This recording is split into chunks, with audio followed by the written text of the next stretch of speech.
This course was developed by Neil Chester and made with love for website owners like you. Show your support by liking, sharing, donating, or purchasing a service. Links are in the description box.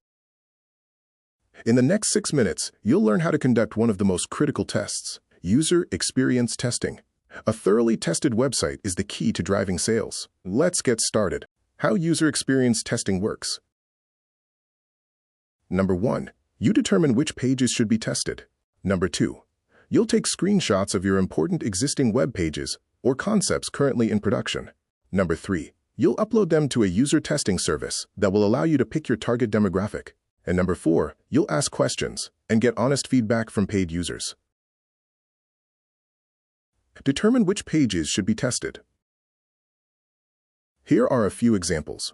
The home page, the sales page, an individual service or product page, a new section that was added to an existing page, or any page you feel is not performing well.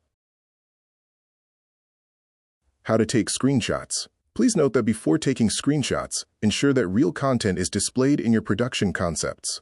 There should be no dummy text or image placeholders. Now open your browser and go to the page you want to test. Use your browser's screenshot feature to copy the entire page or portions of that page. If your browser doesn't allow you to capture a full screenshot from top to bottom, you will need to install a browser extension to enable this capability. If your website is in production, the designer will provide the screenshots and, in some cases, handle user testing for you.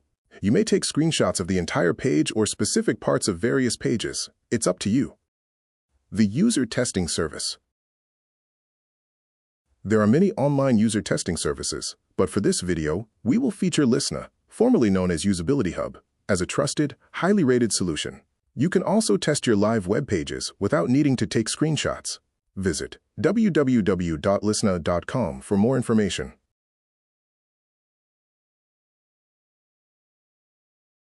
The 4 user tests. Let's get started with the 4 tests. They are the recognition test, the credibility test, the direction test, and the usability test.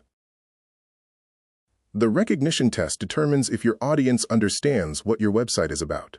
A screenshot of your web page is displayed briefly, typically 7 to 10 seconds, and then removed. This limited time simulates how long visitors spend on websites to assess their relevance. The audience is then asked, "What is this website about?"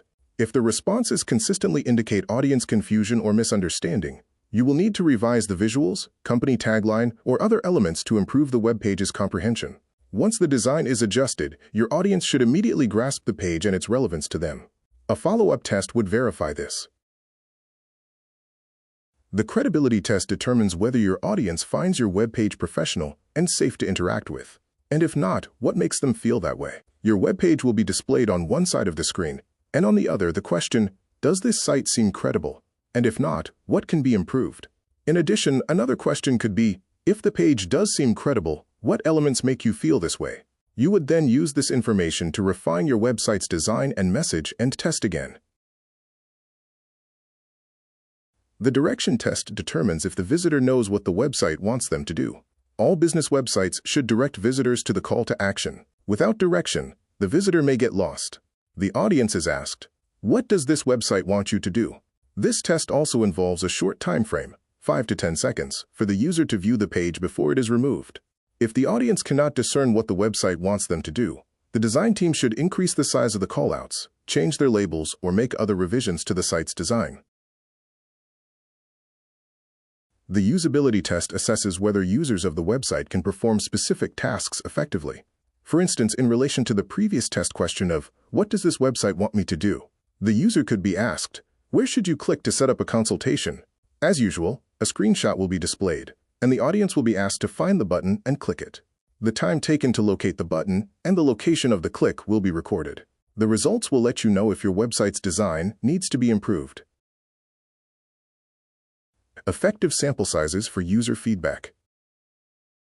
To maximize efficiency and minimize testing costs, it's helpful to know the appropriate number of participants for various tests. According to the Nielsen-Norman Group, a prominent user experience research and consulting firm, testing with as few as 5 participants is often sufficient to uncover most usability problems. This number is recommended for early-stage qualitative testing as it typically captures around 85% of user experience issues before redundancy sets in. For the 4 tests mentioned in this video, we recommend no more than 10 users per test. Other suggested sample sizes. It's suggested that testing with 8 to 10 users is recommended for strategic, moderated studies, especially when participants have diverse backgrounds, as this range is effective for uncovering more nuanced usability issues. For unmoderated tactical tests, or when seeking high confidence in identifying common problems, for example, finding over 95% of issues, 20 or more users are recommended. For strategic, unmoderated tests, or to obtain statistically significant quantitative data, for example success rates, 40 or more users are required. These tests help ensure that customers can make informed decisions and meet your call to action. If your website lacks a good user experience, if it looks unprofessional or confusing, or doesn't direct the user where you want them to go, it will result in a high amount of visitors quickly leaving your page to visit a more relevant page, which is likely your competitors. Don't let that happen. This concludes the first video in our 2-part series on website testing. Be sure to watch part 2, which focuses on performance and other technical aspects of website testing. Visit the video description for more details and links to resources related to this video. And if you have questions about the topics in this video, leave a comment or email us.